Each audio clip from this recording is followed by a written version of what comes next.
Olá, meu querido irmão, olá, minha querida irmã, a paz do Senhor Jesus. É com muita alegria que estamos aqui em mais um vídeo para a ministração da Palavra de Deus. Quero agradecer a você que sempre nos acompanha e que sempre está nos assistindo e compartilhando nossos vídeos. Que Deus em Cristo vos abençoe em nome de Jesus. Eu quero trazer uma palavra do coração de Deus para os nossos corações, que está registrado em Apocalipse, capítulo de número 3, do versículo 14 até ao versículo de número 22. Trata-se da sétima carta à igreja de Laodiceia. Vamos ao que Deus tem para falar conosco neste momento. Ao anjo da igreja que está em Laodiceia, escreve: Isto diz o Amém, a testemunha fiel e verdadeira, o princípio da criação de Deus. Eu sei as tuas obras, e que nem és frio, nem quente. Tomara que foras frio ou quente. Assim, porque és morno, e não és frio, nem quente, vomitar-te-ei da minha boca. Como dizes, rico sou, e estou enriquecido, e de nada tenho falta, e não sabes que és um desgraçado, miserável, pobre, cego e nu. Aconselho-te que de mim compres ouro provado no fogo, para que te enriqueças, e vestes brancas, para que te vistas, e não apareça vergonha da tua nudez, e que unja os olhos com colírio, para que vejas. Eu repreendo e castigo a todos quanto amo. Sê, pois, zeloso e arrepende-te. Eis que estou à porta e bato. Se alguém ouvir a minha voz e abrir a porta, entrarei em sua casa, e com ele cearei, e ele comigo.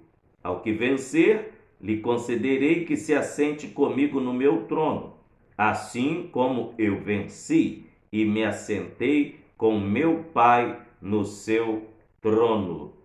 Quem tem ouvidos, ouça o que o Espírito diz às igrejas. Amém. Meus queridos irmãos, encontramos neste texto sagrado, nesta última carta, na seção das 7 cartas que foi endereçada às 7 igrejas da Ásia, a igreja de Laodiceia foi a que recebeu a última carta.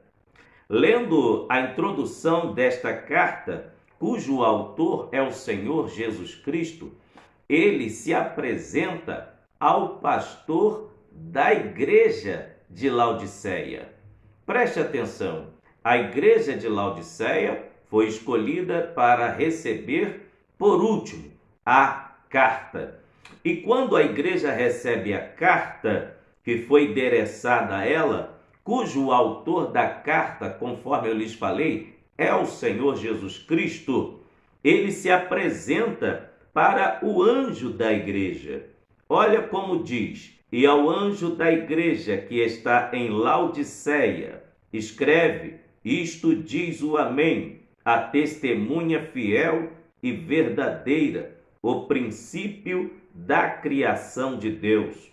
Eu já aprendo algo aqui logo na inicial desta carta. Quando a carta se inicia, o Senhor não cobra nada dos membros da igreja, nada dos obreiros auxiliares da igreja. A cobrança vem direta para o líder da igreja, o líder físico, que era o mensageiro daquela igreja, que é denominado aqui, é nominado como anjo da igreja. Era o pastor da igreja em Laodiceia, que foi confrontado diretamente pelo Senhor Jesus Cristo. Ao anjo da igreja: por que o Senhor não cobra diretamente dos membros, conforme eu lhe falei, dos novos convertidos e também dos obreiros? Ele cobra direto do anjo da igreja. É porque muita gente não tem a noção o que significa ser um pastor presidente. qual é a responsabilidade do anjo da igreja, que é o pastor presidente da igreja. Ele é um responsável direto de Deus para cuidar do rebanho de Cristo aqui na terra. Tanto é que em Hebreus capítulo 13, versículo 17, a Bíblia vai confirmar isto desta maneira: obedecei a vossos pastores e sujeitai-vos a eles, porque velam pela vossa alma, como aqueles que hão de dar conta delas, para que o façam com alegria e não gemendo, porque isso não vos será útil. Viu? Esta referência, cujo escritor aos Hebreus escreveu relatando que a autoridade da igreja, depois da Santa Trindade, está com o pastor físico. Então, aqui o escritor aos Hebreus diz que os pastores vão dar conta de cada ovelha, de cada membro ao Senhor Jesus, pois a responsabilidade é muito grande. Então, ore pelo seu pastor, ame o seu pastor, respeite o seu pastor, clame a Deus pela vida dele, para que ele continue sendo uma bênção, para que ele nunca saia do trilho. E outra coisa, o pastor, ele tem que parar para ouvir as ovelhas. E quem é que o pastor desabafa? Com quem é que o pastor pode chegar para contar e dividir as suas dificuldades, contar os seus problemas? Somente com Jesus. É somente para Deus que ele debruça nos seus ombros para até então desabafar. E mais ninguém. Mas se um membro, um obreiro, tiver algo para assim tratar, para poder até mesmo trazer um alívio para a sua vida, de imediato ele vai ligar para o seu pastor. Se ele tiver com alguma dúvida, ele vai ligar para o seu pastor. Alguma decisão séria que ele tiver que tomar, ele vai ligar para o seu pastor. E o pastor, quando está com problemas, com quem ele pode contar? Somente com Deus, somente com Jesus. E a Bíblia vai dizer também em Jeremias, capítulo de número 3, versículo de número 15, que é Deus que dá pastores para o seu povo. Isso mesmo. Confira aí, Jeremias capítulo 3, versículo 15. E vos darei pastores segundo o meu coração, que vos apacentem com ciência e com inteligência. É Deus que dá. É Deus que dá pastores para a igreja. Então, o pastor que está dirigindo a igreja onde você é membro, onde você congrega, foi Deus que colocou ele aí. Ore por ele. Agora veja, quando a carta é endereçada à igreja de Laodiceia, conforme eu lhes falei, a 7ª e última carta, ela é endereçada ao anjo da igreja que está em Laodiceia. Cristo se apresenta com credenciais específicas para o pastor da igreja. Olha como Cristo se apresenta. Escreve, isto diz o Amém, a testemunha fiel e verdadeira, o princípio da criação. Aleluia! O princípio da criação de Deus. Por que Cristo se apresenta como o Amém e a testemunha fiel? É porque aqui, se tratando da última carta, ele confirma tudo o que ele falou, da primeira à última. E sendo a 7ª carta, tudo o que ele fala aqui, ele confirma, porque ele é chamado de o Amém. A palavra Amém, no original hebraico, significa verdadeiramente. Esta palavra, verdadeiramente, ela é usada duplamente nos evangelhos sinóticos. Se você observar, quando o Senhor Jesus falava e usava na frase dos versículos, na verdade vos digo, ele estava querendo dizer amém. E os judeus entendiam essa fala de Jesus. E quando Jesus se apresenta para a igreja em Laodiceia, Para o pastor, ele se apresenta como a testemunha fiel. Ele diz: eu sou o Amém. Diga para o pastor que o Amém está se apresentando para falar com ele. A palavra Amém significa assim seja, significa verdadeiramente. Em Apocalipse, capítulo 1 e o versículo 17, vai confirmar isso também, dizendo que eu, quando vi, caí a seus pés como morto, e ele pôs sobre mim a sua destra, dizendo-me: não temas, eu sou o primeiro e o último. Então, aqui nesse versículo de Apocalipse, capítulo 1, versículo 17, Cristo se apresenta como uma testemunha fiel. Por que ele se apresenta como uma testemunha fiel e verdadeira? É porque ele conhece tudo, conhece todas as coisas desde que o mundo existe. Isso mesmo. Tanto é que no Evangelho de João, capítulo de número 3, versículo 2, até o Evangelho de João, capítulo 1, versículo 2 ao 3, diz assim: ele estava no princípio com Deus. Todas as coisas foram feitas por ele, e sem ele, nada do que foi feito se fez. Então, ele se apresenta para o pastor em Laodiceia desta forma: eu sou aquele que conhece tudo. Eu sou aquele que sabe de todas as coisas. Conheço a situação da igreja em Laodiceia e eu confirmo o que digo. Ele se apresenta com essas credenciais, chamando a si mesmo de o Amém e a testemunha fiel e verdadeira, o princípio da criação de Deus.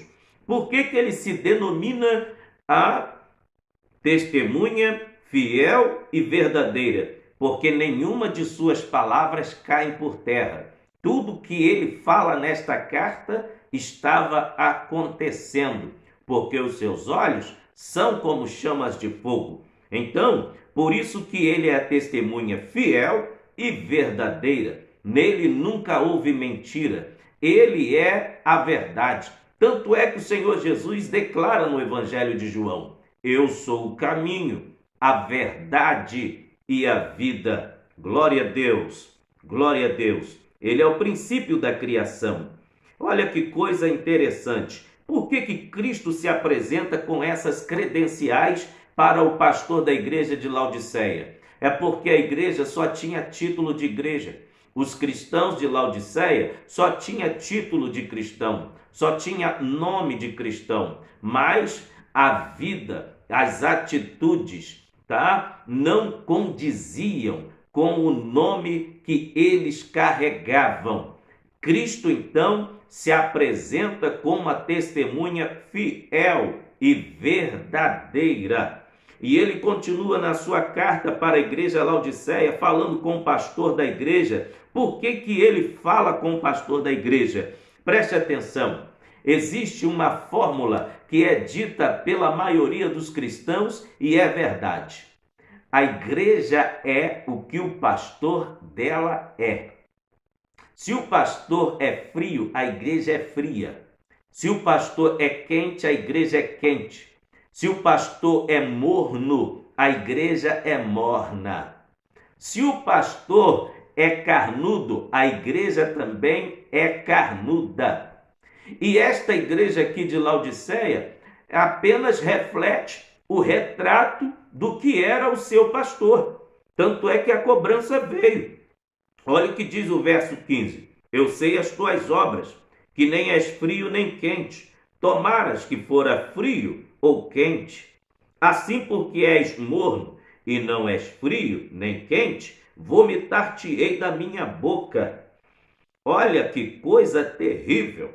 Cristo começa a admoestação nesta carta, começa até mesmo a repreender, começa a cobrar como estava o posicionamento da igreja. Ele diz no versículo 15, eu sei as tuas obras. Sabe, ninguém consegue esconder nada do Senhor Jesus. Nada e nem ninguém. Ninguém consegue fugir dos seus olhos que são penetrantes. Aleluia! Porque em Apocalipse, capítulo 1, versículo 14, a Bíblia diz que os olhos do Senhor são como chamas de fogo. Em Hebreus, a Bíblia vai dizer, no capítulo 4, versículo 13, diz assim: o poder de penetração dos olhos do Senhor. E não há criatura alguma encoberta diante dele. Antes todas as coisas estão nuas e patentes aos olhos daquele com quem temos que dar conta. Em outras traduções, com quem temos de tratar. Nada e nem ninguém está oculto dos olhos do Senhor. E o próprio Senhor declarou para o pastor da igreja aqui em Laodiceia: eu sei as tuas obras. Deus conhece, Deus conhece, Deus conhece as obras de cada um. Não adianta tentar se esconder, porque Ele conhece. Olha os detalhes que ele vai dando, dizendo do proceder diário dos crentes em Laodiceia. Eu sei as tuas obras, nem és frio nem quente. O povo de Laodiceia não tinha uma identidade definida diante de Deus. Não tinha uma identidade definida diante do Todo-Poderoso.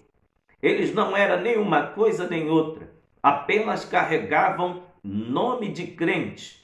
Apenas eles carregavam um título de cristãos, mas não eram frios nem quentes. Eles estavam mornos. E quando eles se apresentam nestas condições para o Senhor Jesus, o Senhor não estava aceitando.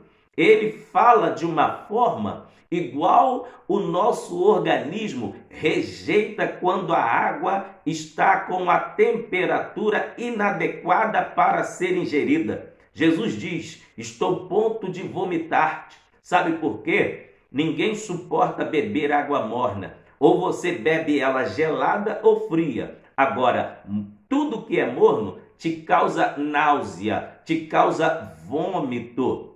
A igreja de Laodiceia não era nem uma coisa nem outra. O Senhor Jesus a repreende dizendo: assim porque não és frio nem quente, vomitar-te-ei da minha boca.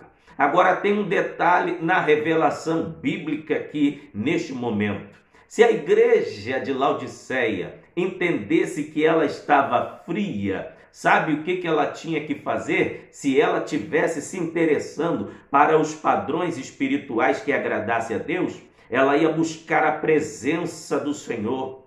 Porque o fato dela estar fria, ela ia se tocar e ia clamar pela presença do Espírito Santo. Aleluia! Sabe, irmãos, quem está vivo e sabe que a bateria está descarregando, ele tem tempo de clamar, ele tem tempo de pedir a misericórdia e o socorro de Deus. Mas quem está em coma espiritual não tem discernimento nenhum. A situação da igreja de Laodiceia é que ela estava morna. A temperatura de quem está desmaiado ou em coma não é a temperatura normal.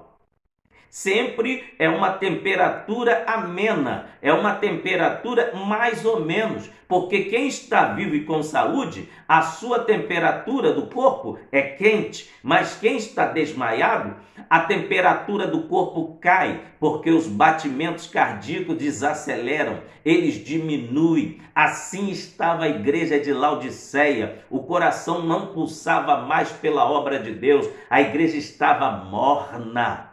Estava indiferente, não estava quente também. Por quê? A palavra quente aqui nesse texto, no original hebraico, significa que ela tinha que estar a ponto de ferver, a ponto de borbulhar. Mas ela não estava nem fervendo e nem fria, nem gelada de uma vez. Ela estava morna, nem uma coisa nem outra. E está assim de pessoas hoje, assim, na presença de Deus na igreja. acha que ir ao culto, né, marcando ponto de religiosidade, vai ficar bem com Deus, mas não ora mais, não jejua mais, não tem vida de comunhão com Deus, não tem vida de consagração, não chora por almas se convertendo no altar, não evangeliza ninguém. Esse é o tipo de crente morno. Crente morno é aquele que não faz nada para Deus.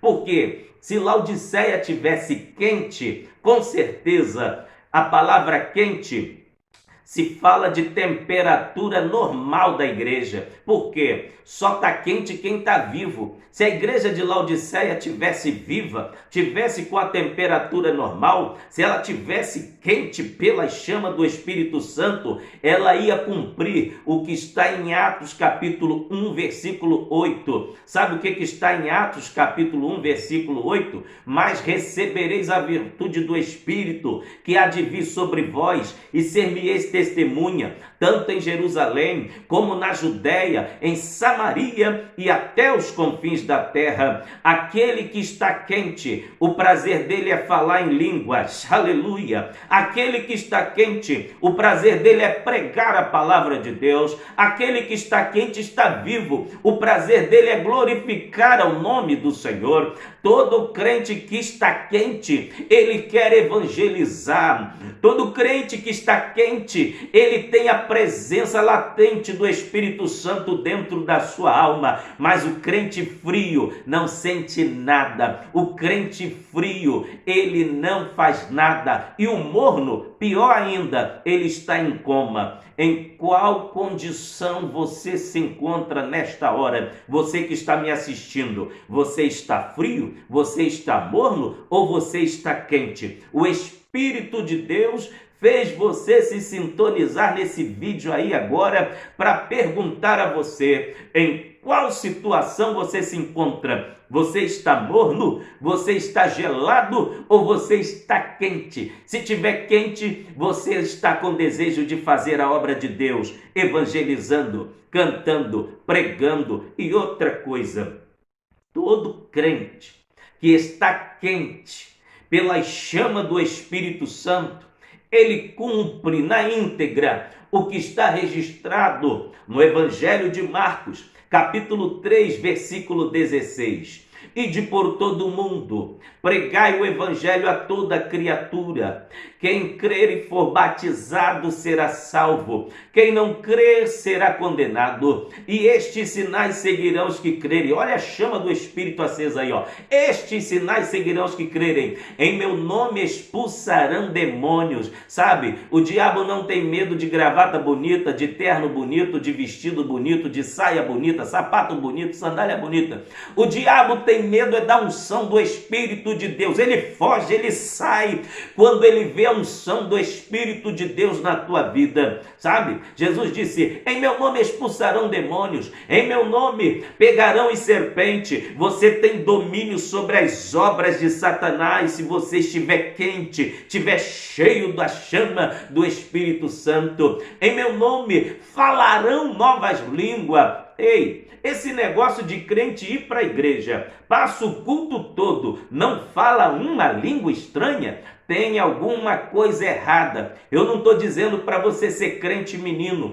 que qualquer coisa você tem que estar falando em mistério, mas pelo amor de Deus, quem está vivo tem reação. Às vezes é cantado um hino tão lindo, cheio da virtude do Espírito Santo. Geralmente quem é geladão não sente nada e ainda reclama de quem está glorificando do seu lado, mas aquele que é cheio do Espírito Santo, ele fala em línguas, ele glorifica Deus. E outra, batismo com o Espírito Santo não é produto da mente humana, não. O falar em línguas é bíblico. Em meu nome falarão novas línguas. Essas novas línguas aqui, que a Bíblia diz, é línguas do céu.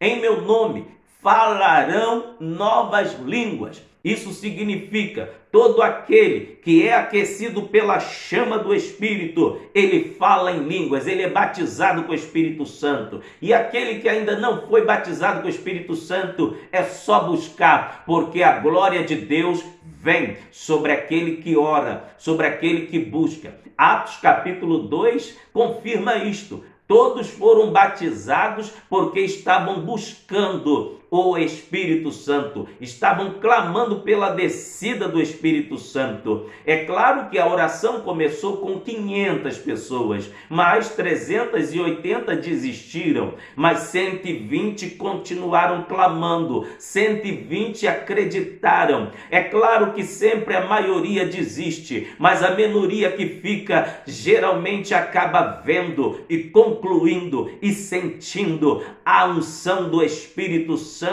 e vendo a obra de Deus materializada, porque as bênçãos de Deus não é para quem desiste, é para quem prossegue caminhando e acreditando que o milagre e a promessa vai acontecer. Então, voltando ao texto, a igreja de Laodiceia não era nem fria e também não era quente. Deus não quer crente meio termo. Quais as condições que você se encontra? O Espírito de Deus está mandando perguntar neste momento. Qual as condições que você se encontra? Aleluia! Sabe por quê? Olha o que diz aqui o versículo de número 16 e 17. Porque és morno e não és frio, nem quente, vomitar-te-ei da minha boca. Sabe? Cristo reprovou as obras da igreja de Laodiceia e reprovou diretamente, a trajetória diária do pastor da igreja, porque ele estava totalmente relaxado, desmauzelado com a obra do Senhor. Isso mesmo. Olha aqui a admoestação de Cristo para o pastor da igreja em Laodiceia, no versículo 19.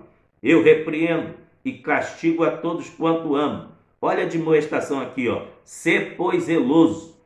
O pastor não estava tendo zelo pelas almas. Se o pastor não estava tendo zelo com a sã doutrina, a igreja virou uma bagunça. Os crentes faziam o que queriam. A mornidão tomou conta da igreja. Quando é que a igreja fica morna? É quando ela fica insensível à voz do Espírito Santo. Quando é que a igreja fica suja? É quando falta a palavra. O pastor da igreja em Laodiceia relaxou com a palavra. Sabe o que limpa a igreja? É a palavra. Efésios capítulo 5, 25 e 26. Mais precisamente o versículo 26 vai dizer que é a palavra que limpa a vida espiritual do crente. Aleluia! Quando falta a palavra de Deus, a sujeira espiritual toma conta. E que tipo de sujeira estava penetrando na igreja de Laodiceia? A indiferença para com a obra de Deus. Eles estavam mornos, só estavam com título. Isso mesmo, geralmente, quem não está cheio do Espírito Santo só se preocupa com o título, mas de ser cheio, não quer ser cheio. Só se preocupa com a aparência. É igual a igreja de Sardes. Cristo se apresenta e logo admoesta ela dizendo: tens nomes de que vives, mas estás morto. Porque os olhos deles são penetrantes. Os olhos deles são como chamas de fogo. E outra coisa, outra lição que eu aprendo aqui: Cristo não aceita uma igreja indiferente. Olha o que ele diz no versículo de número 16. Vomitar-te-ei da minha boca. Sabe o que é isso? Cristo estava passando mal, vendo a situação da igreja de Laodiceia. Aquilo fez tão mal que ele traz o exemplo de alguém bebendo uma água morna. Nenhum organismo aceita beber água morna se você tiver com sede. Agora, deixa eu te dizer um contexto histórico aqui da cidade de Laodiceia. A cidade de Laodiceia, ela tinha dificuldade com o abastecimento de água. Se você não sabe, a água que abastecia a cidade de Laodiceia, ela vinha de Hierápolis, que ficava a 16 quilômetros da cidade de Laodiceia, e também vinha de Colossos, tá? Então, quando Cristo fala que estava a ponto de vomitar a igreja, ele estava querendo utilizar o exemplo de que quando você está com muita sede, bebe uma água morna, você tem náuseas, você sente vontade de vomitar. E deixa eu te explicar, os aquedutos pluviais que transportavam a água dessas cidades, tá? E essas tubulações levavam entre 14 e 16 quilômetros. Saía fria. A água que vinha de Hierápolis, ela vinha fria. Era água até medicinal. Era uma água com propriedades salutar, própria para o banho, para o consumo, para ser ingerida. E a água que vinha de Colossos eram águas termais, que serviam também medicinalmente para a pele. E quando essa água que vinha de Hierápolis, devido pegar muito sol na tubulação, ela chegava morna na cidade de Laodiceia, e Cristo chega até a dizer isto: estou a ponto de vomitar-te da minha boca. É porque a água chegava em Laodiceia, chegava morna. Agora, por que Cristo usa este exemplo? É porque ele não aceita ninguém indiferente na sua casa. Ele não aceita ninguém com espírito de indiferença fazendo a sua obra, porque lhe entristece. E qual era a próxima causa da mornidão dos crentes da igreja de Laodiceia? Vou lhes dizer, no versículo 17, eles diziam assim: rico sou, estou enriquecido e de nada tenho falta. Aí Cristo diz assim: e não sabes que és um desgraçado, miserável, pobre, cego e nu? Cristo usa esses adjetivos aqui para exemplificar o que estava realmente, de fato, na vida dos laodicenses, na vida dos crentes de Laodiceia. Eles não passavam de desgraçados, miseráveis, pobres, cegos e nus, porque eles valorizavam mais coisas materiais do que as bênçãos espirituais. A cidade de Laodiceia era uma cidade tão importante da Ásia Menor que ela distava a 60 quilômetros ao sudeste de Filadélfia e ela se localizava junto ao rio Licos. Ela foi fundada por Antíoco II em 267 a 246 a.C. Essa cidade foi chamada de Laodiceia em homenagem à esposa do Antíoco II. A sua esposa se chamava Laodice, visto que esta cidade estava localizada na junção de 3 estradas importantes. Eram 3 estradas importantes e se tornou uma grande cidade comercial e administrativa. A cidade de Laodiceia, ela possuía muito ouro. Ela tinha um centro financeiro e também um centro administrativo do poder político que invejava muitas cidades aos seus lados. As cidades que ladeavam a cidade de Laodiceia, elas sentiam orgulho, até mesmo queriam ter as mesmas aquisições que Laodiceia possuía. Ela tinha um centro bancário. A cidade de Laodiceia era muito conhecida também pela fabricação dos vestidos de lã de ovelha. principalmente a lã mais cara que era fabricada, os tapetes, os vestidos para reis, rainhas, príncipes, exportava vestidos para nações. De Laodiceia saía vestimenta para todos os lugares das nações do mundo antigo. Era uma lã preta, era a mais cara. E também em Laodiceia existia a faculdade de medicina, e principalmente a especialidade desta faculdade era na área da oftalmologia, onde pessoas que sofriam de cegueira vinham de todos os lados, de todos os continentes, para serem tratados das moléstias oculares, onde se usava um colírio de pó frígio que vinha da Frígia. E quando esse colírio era colocado nos olhos dos pacientes, através das datas sequenciadas que os oftalmologistas sequenciavam, as pessoas ficavam curadas das suas cegueiras. Mas só que tem um porém. A cidade de Laodiceia, os cristãos, abraçaram o mundo, abraçaram as riquezas. Não é pecado crente ser rico. Não é pecado cristão ter casa própria. Não é pecado cristão ter um bom carro para ele andar com a sua família, fazer a obra de Deus, ir ao supermercado fazer compra. Não é pecado você desfrutar das boas coisas que Deus criou e deixou nesta terra, porque é a promessa de Deus. Se vós me obedecerdes, comereis do melhor dessa terra. É promessa de Deus. Agora, não pode a bênção ficar no lugar do abençoador. Os crentes de Laodiceia ficaram tão ricos, e os moradores de Laodiceia tão ricos, que no ano 60 depois de Cristo, teve um terremoto na antiga Ásia e que a cidade de Laodiceia foi totalmente devastada pelo terremoto. Sabe o que aconteceu?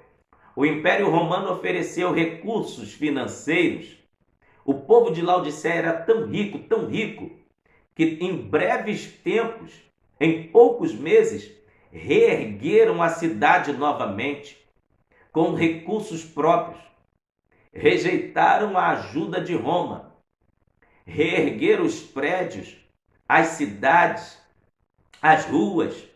Foram tudo recuperados, reerguidos novamente, com o próprio dinheiro da população, de tão rico que eles eram fisicamente, materialmente, mas espiritualmente, a igreja de Laodiceia estava em ruínas.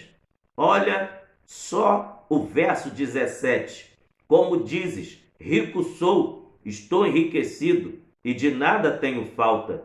Esta palavra de nada tenho falta, que era a razão da desgraça do povo de Laodiceia. Eles achavam que o ouro que existia nas suas contas bancárias, nos grandes bancos de Laodiceia, era tudo para eles. Dinheiro é bom, mas dinheiro não é tudo.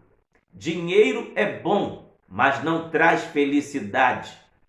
Dinheiro é bom, mas a verdadeira felicidade não pode depender do seu dinheiro. A verdadeira razão para te deixar feliz deve ser estar depositada toda a sua confiança no Senhor Jesus Cristo.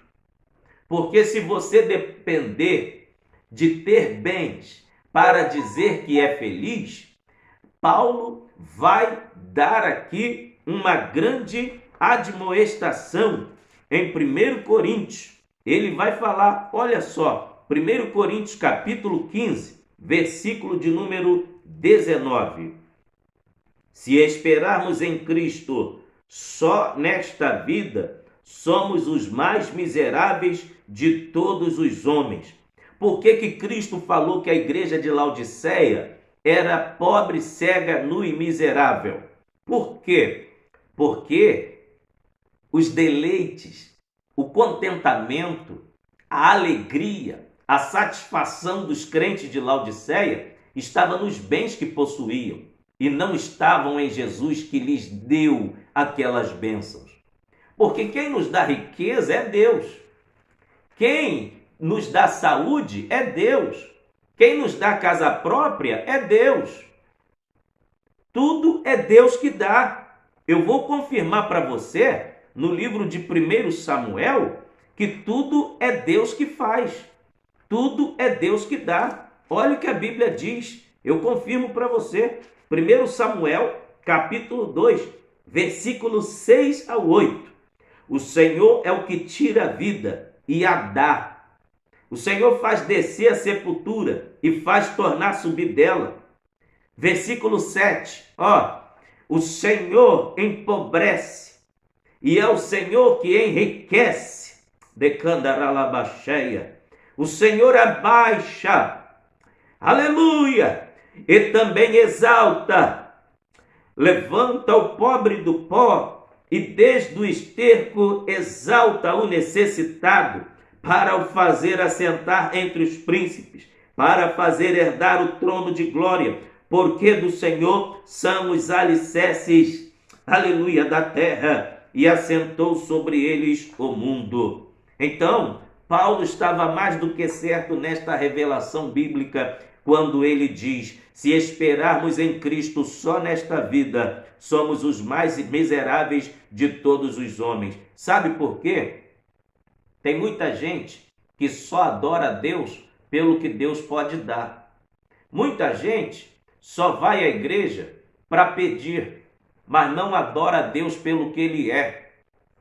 Os crentes de Laodiceia estavam semelhantes àqueles 10 leprosos que foram clamar por cura. Só um voltou para agradecer e os 9 continuaram na indiferença. Foram curados, 10 foram curados, somente um voltou para agradecer, voltou dando glória a Deus, se ajoelhou aos pés do Senhor Jesus e adorou ao Senhor Jesus e recebeu a salvação. Agora os 9 não voltaram para agradecer, não glorificaram a Deus e foram curados. Está assim de ingrato na igreja. Está assim, de pessoas que só olham Jesus como o abençoador, mas não olham Jesus como Salvador. Só olham Jesus como aquele que dá a bênção, mas não reconhecem Jesus como o maior tesouro da sua vida. Isso que estava acontecendo na igreja de Laodiceia. Estavam dando as costas para o abençoador. Isso mesmo. Agora vamos ver o que Paulo vai falar também sobre a miséria da natureza pecaminosa que habita no homem. Romanos, capítulo 7, versículo de número 24. Olha o que a Bíblia vai dizer. Miserável homem que eu sou, quem me livrará do corpo desta morte? O homem sem o Espírito Santo, ele é um miserável. O capítulo 8 de Romanos é o capítulo que fala da vida sobre a plenitude do Espírito Santo. O capítulo 8 de Romanos é o capítulo que fala sobre a vida guiada pelo Espírito Santo. Tanto é que ele inicia dizendo: nenhuma condenação há para os que estão em Cristo Jesus, que não anda segundo a carne, mas segundo o Espírito. Faz uma análise do capítulo 8, leia ele todinho, Romanos capítulo 8. Quando você acabar de ler Romanos capítulo 8, volte os seus olhos para Romanos capítulo 7 e você vai ver o que é o homem dominado pela carne. Romanos capítulo 7 é o capítulo que trata do homem dominado pela carne. E quando chega aqui no capítulo 7 de Romanos, versículo 24, o apóstolo Paulo vai dizer: miserável homem que sou, quem me livrará do corpo desta morte? Sabe o que significa isto? A carne só quer fazer o que não presta. É isso mesmo. Se o homem não deixar o Espírito Santo lhe dominar, a carne leva o homem para o inferno. É por isso que Paulo escreveu aos Gálatas, capítulo 5, versículo 16, desta maneira: digo, porém, andai em espírito, e não cumprireis a concupiscência da carne. Vou continuar até o verso de número 21. Diz assim: porque a carne cobiça contra o espírito, e o espírito contra a carne, e estes opõem-se um ao outro, para que não façais o que quereis. Mas se sois guiado pelo espírito, não estáis debaixo da lei, porque as obras da carne são manifestas, as quais são prostituição, impureza, lascívia, idolatria, feitiçarias, inimizades, porfias, emulações, iras, pelejas, dissensões, heresias, invejas, homicídios, bebedices, glutonarias e coisas semelhantes a essas, acerca das quais vos declaro, como já antes vos disse, que os que cometem tais coisas não herdarão o reino dos céus, não herdarão o reino de Deus. Então, a vida na carne leva a pessoa para o inferno, mas a vida no espírito garante vida eterna. E os crentes de Laodiceia estavam cometendo o pecado da ingratidão. Eles tinham adquirido riqueza, tinham adquirido tudo que um ser humano almeja ter: ouro, prata, até vestiam pessoas de outras nações. Tanto é que eles produziam vestidos, tapetes de lã preta, vestidos para príncipes, princesas. Só que, diante de Deus, eles estavam nus. Isso mesmo. Olha só o que a Bíblia diz: e não sabes que és um desgraçado, miserável, pobre, cego e nu. São esses os adjetivos daquele que é indiferente para com Deus. Ele vive em desgraça. Os crentes de Laodiceia, por causa do ouro terreno que possuíam, achavam que eram ricos. Mas só que a Bíblia vai dizer, em Ageu, capítulo 2, versículo 8, o próprio Senhor dizendo: minha é a prata e meu é o ouro, diz o Senhor dos exércitos. De quem é a prata? De quem é o ouro? É do Senhor dos exércitos. Então, na realidade, o ouro e a prata de Laodiceia não sobrou para ninguém dos laodicenses. Era de Cristo, porque foi Ele que deu. E tudo que vem de Cristo volta para Cristo. Na realidade, o que sobrou para o povo de Laodiceia? Nada.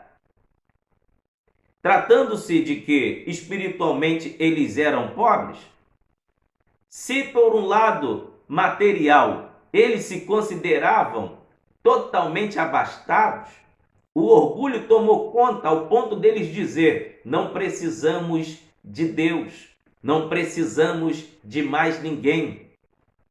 Rico sou, estou enriquecido e de nada tenho falta. Deixa eu dizer algo aqui pela revelação bíblica. Tem pessoas que Deus até quer abençoar financeiramente, mas só que Deus é onisciente, onipresente, onipotente, e Ele conhece todas as coisas. Sendo Ele onisciente, Ele sabe o ontem, o hoje e o amanhã. Tem pessoas que vai ficar a vida toda na igreja e Deus não vai dar um carro, porque sabe que o dia que der um carro para ele, ele não vai usar esse carro para a obra de Deus. Ele vai para outros lugares. Quantos que antes de ter um carro, ia para a escola bíblica dominical, fazia a obra de Deus de ônibus, fazia a obra de Deus a pé, mas depois que recebeu um carro de presente que Deus lhe deu, com o suor do seu trabalho, em vez de ir para a escola bíblica dominical, todo domingo ele vai visitar um parente ou ele vai para a praia e diz: estou até mesmo cuidando da minha família. Só que Deus não proíbe ninguém de cuidar da família. Mas a mesma Bíblia que diz que Deus abençoa é a mesma Bíblia que diz: buscar em primeiro lugar o reino dos céus e as demais coisas vos serão acrescentadas. Aleluia! Sabe? Deus não proíbe ninguém de ter riquezas e bens materiais. Mas o problema aqui em Laodiceia é que a bênção se tornou mais importante do que o abençoador. E quantos que estão se encontrando nessas condições nos dias de hoje? Deus não pode abençoar uma pitadinha e acha, não vou mais para a igreja. Meu querido, cuidado. Às vezes Deus manda uma pequena bênção na frente para ver o seu comportamento, como é que vai ser, se a bênção será maior. Se a bênção for maior, ele, pela bênção menor que ele mandou para você, ele já sabe como vai ser o seu comportamento. É por isso que a Bíblia diz: foste fiel no pouco, sobre o muito te colocarei. Quando você vê a bênção de Deus chegando, continue fiel a Ele, porque Deus está te testando. Deus está te testando. Aleluia.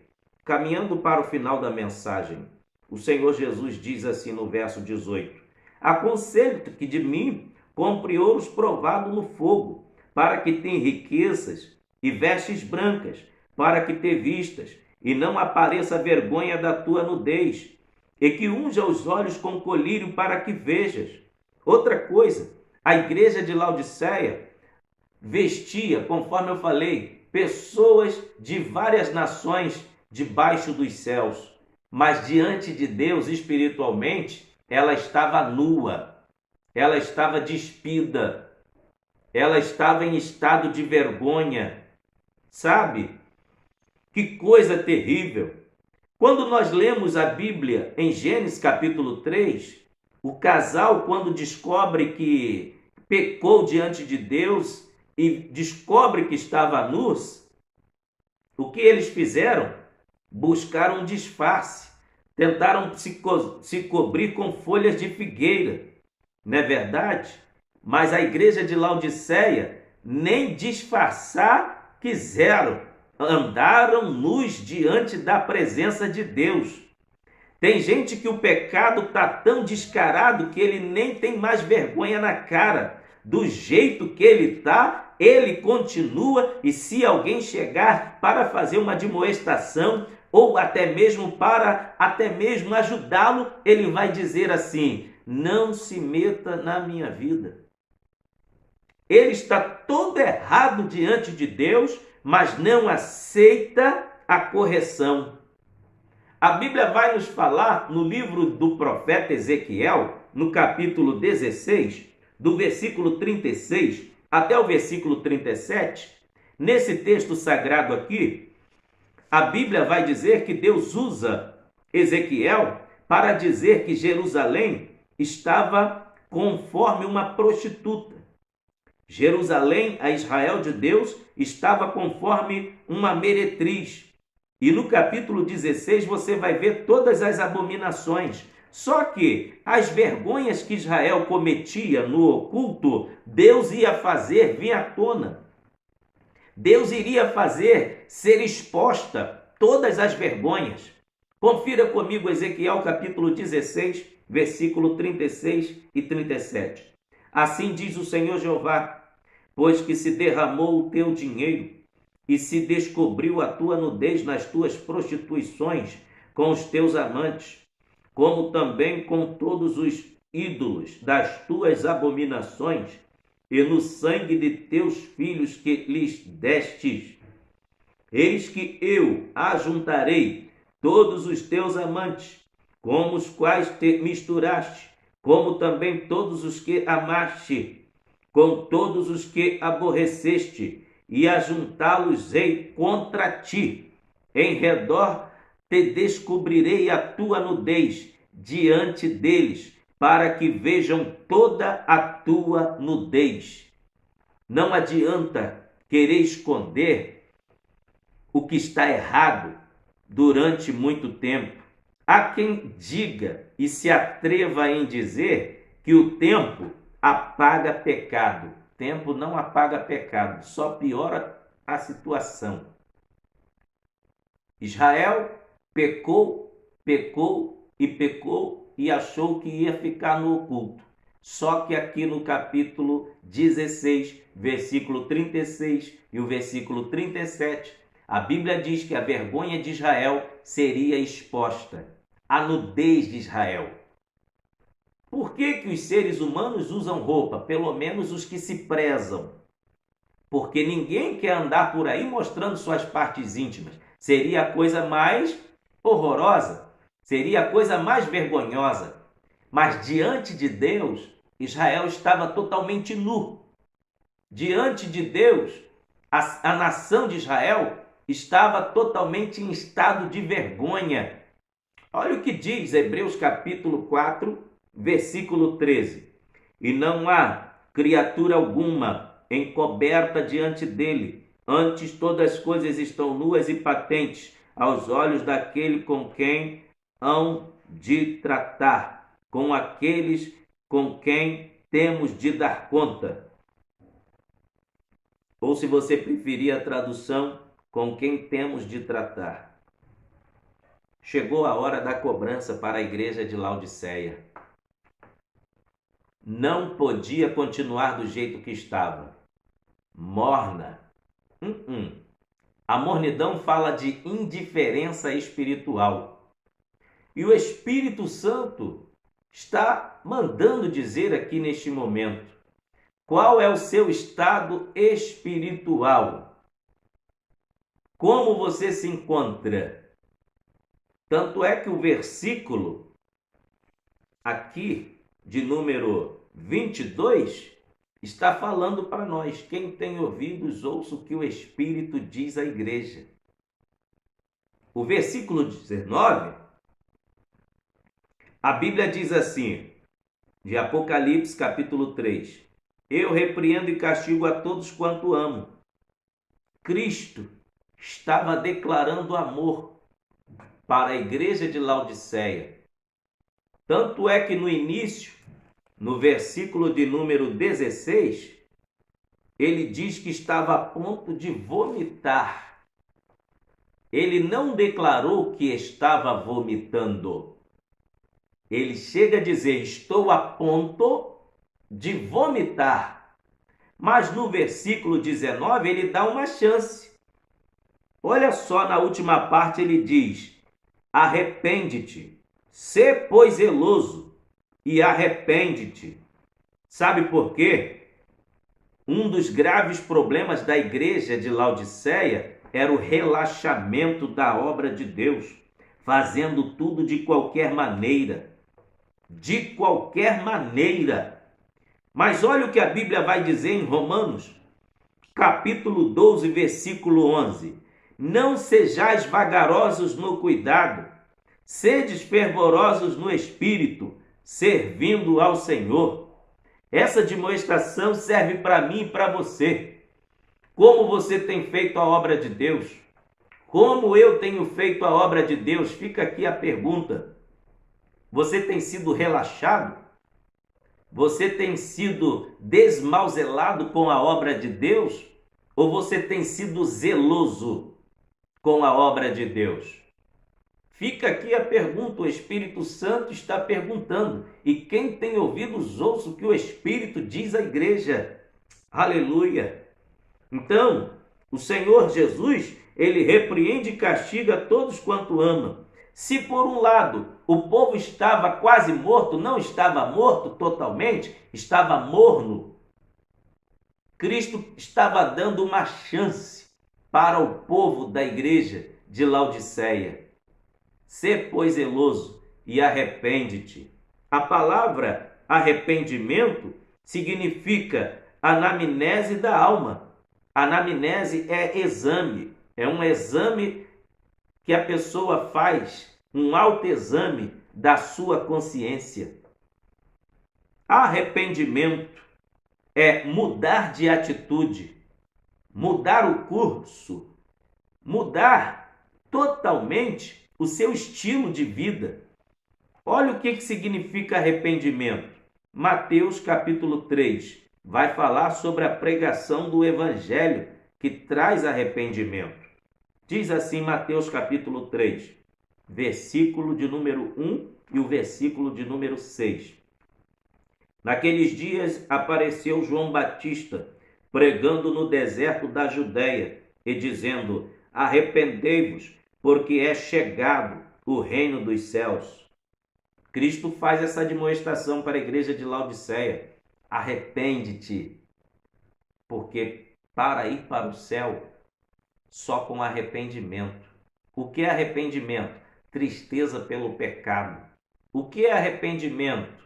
Sentir dor na alma e chorar e gemer na presença de Deus e prometer para Ele que você vai fazer o esforço para não continuar nesta vida de erro. E outro detalhe está no versículo de número 6. E eram por ele batizados no rio Jordão, confessando os seus pecados. Não existe arrependimento sem confissão. Confesse o seu pecado diante do Senhor Jesus. Confesse para Ele. Confesse que você tem levado uma vida morna e que você quer melhorar diante de Deus. Quer voltar a uma vida de jejum. Quer voltar a ter uma vida de oração. Quer voltar a ter uma vida de leitura diária da palavra de Deus. Quer voltar a trabalhar para a obra do Senhor. Quer voltar a fazer a obra de Deus com alegria. Aleluia! Porque na mornidão ou na frieza, ninguém consegue fazer nada para Deus. Tem que estar quente, tem que estar cheio do Espírito Santo. E que a chama do Espírito Santo continue acesa no altar da nossa vida.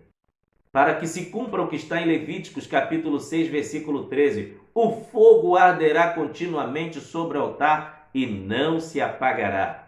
E eu caminho para o final desta mensagem, neste exato momento, dizendo que aqui em Apocalipse, capítulo 3, versículo de número 20, tem mais uma questão de por que a igreja estava em total catástrofe espiritual.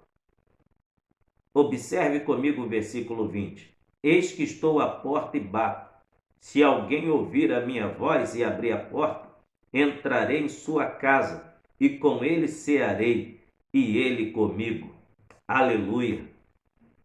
A igreja de Laodiceia, não se espante que eu vou te falar não. Tinha pastor, mas não tinha a presença do Espírito Santo. Aleluia!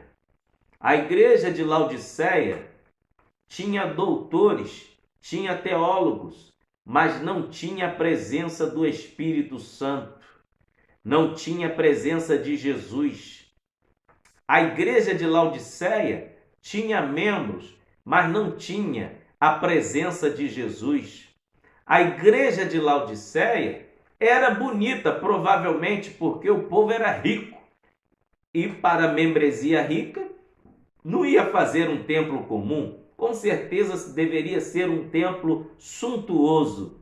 Mas o principal, não tinha a presença de Jesus na igreja. Por quê? Se você observa o versículo 20, ele está do lado de fora batendo, querendo entrar. Só que ele é educado, ele é cavalheiro. Ele diz: se alguém abrir a porta, entrarei e cearei com ele e ele comigo. Sabe o que eu aprendo aqui? Na igreja de Laodiceia tinha culto, mas não tinha banquete celestial. A igreja de Laodiceia era como um defunto muito bem arrumado, mas era apenas um defunto muito bem arrumado, mas não tinha o principal, que era o fôlego de vida.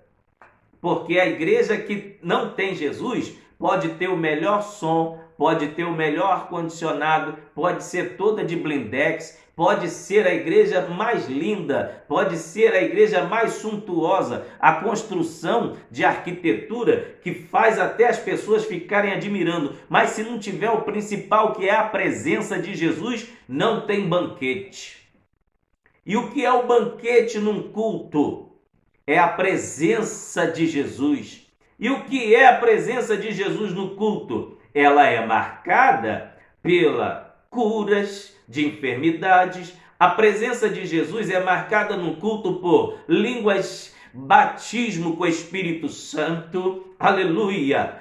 A presença de Jesus é marcada num culto quando tem salvação de almas. A presença de Jesus é marcante no culto quando alguém chora na presença de Deus. A presença de Jesus é marcante no culto, é banquete confirmado quando tem salvação, cura, batismo com o Espírito Santo e tem a chama do Espírito Santo acesa na igreja. Se não for assim, não adianta de nada. Tem que ter o banquete celestial. Tem que ter. E para fechamento do banquete, tem que ter Jesus, tem que ter batismo com o Espírito Santo, tem que ter salvação de alma, tem que ter cura divina, tem que ter línguas estranhas, que é as novas línguas, que está registrado em Marcos 16, em meu nome falarão novas línguas, e tem que ter palavra de Deus. Se tiver palavra de Deus, tem banquete do céu. Aleluia! Glorificado seja o nome do Senhor Jesus Cristo. Glorificado seja o nome de Jesus. Agora, vamos para o versículo 21, o que a Bíblia diz. Ao que vencer, lhe considerei que se assente comigo no meu trono, assim como eu venci e me assentei com meu Pai no seu trono. Aleluia! Olha só, a promessa final é: ao que vencer lhe considerei que se assente comigo no meu trono, assim como eu venci e me assentei com meu Pai no seu trono. Esse é um eco e extensão da promessa que Jesus fez aos seus 12 apóstolos em Mateus, capítulo de número 19, versículo de número 28. Vamos ler o que diz a Bíblia. Diz assim: e Jesus disse: em verdade vos digo que vós que me seguistes, quando na regeneração o Filho do Homem se assentar no trono da sua glória, também vos assentareis sobre 12 tronos para julgar as 12 tribos de Israel. Glória a Deus! Fala de autoridade, fala de domínio. Quem vencer receberá autoridade de Deus. Agora vamos para Lucas, capítulo de número 22, versículo de número 29 e versículo de número 30. Olha o que a Bíblia vai falar sobre a questão dos vencedores. Lucas, capítulo 22, versículo 29 e o versículo 30. E eu vos destino o reino, como meu Pai mo destinou, para que comais e bebais a minha mesa no meu reino, e vos assenteis sobre tronos, julgando as 12 tribos de Israel. Quem vencer tem a promessa de que vai ceiar nas bodas do Cordeiro. A quem vencer recebemos a promessa de que nos assentaremos para ceiar com o Cordeiro nas mansões celestiais. E Cristo fecha esta carta confirmando todas as 7, e ele fecha dizendo no verso 22, quem tem ouvidos ouça o que o Espírito diz às igrejas. Que Deus em Cristo nos abençoe com esta 7ª carta à igreja em Laodiceia, no livro de Apocalipse. Que Deus em Cristo nos abençoe. Que Deus tenha te abençoado muito através da pregação desta palavra. E você que ainda não aceitou a Cristo como Salvador, aceite ao Senhor Jesus. Entregue a sua vida a Ele e o seu nome será escrito no livro da vida. Que Deus em Cristo nos abençoe em nome de Jesus. Até o próximo vídeo, querendo Deus. Amém.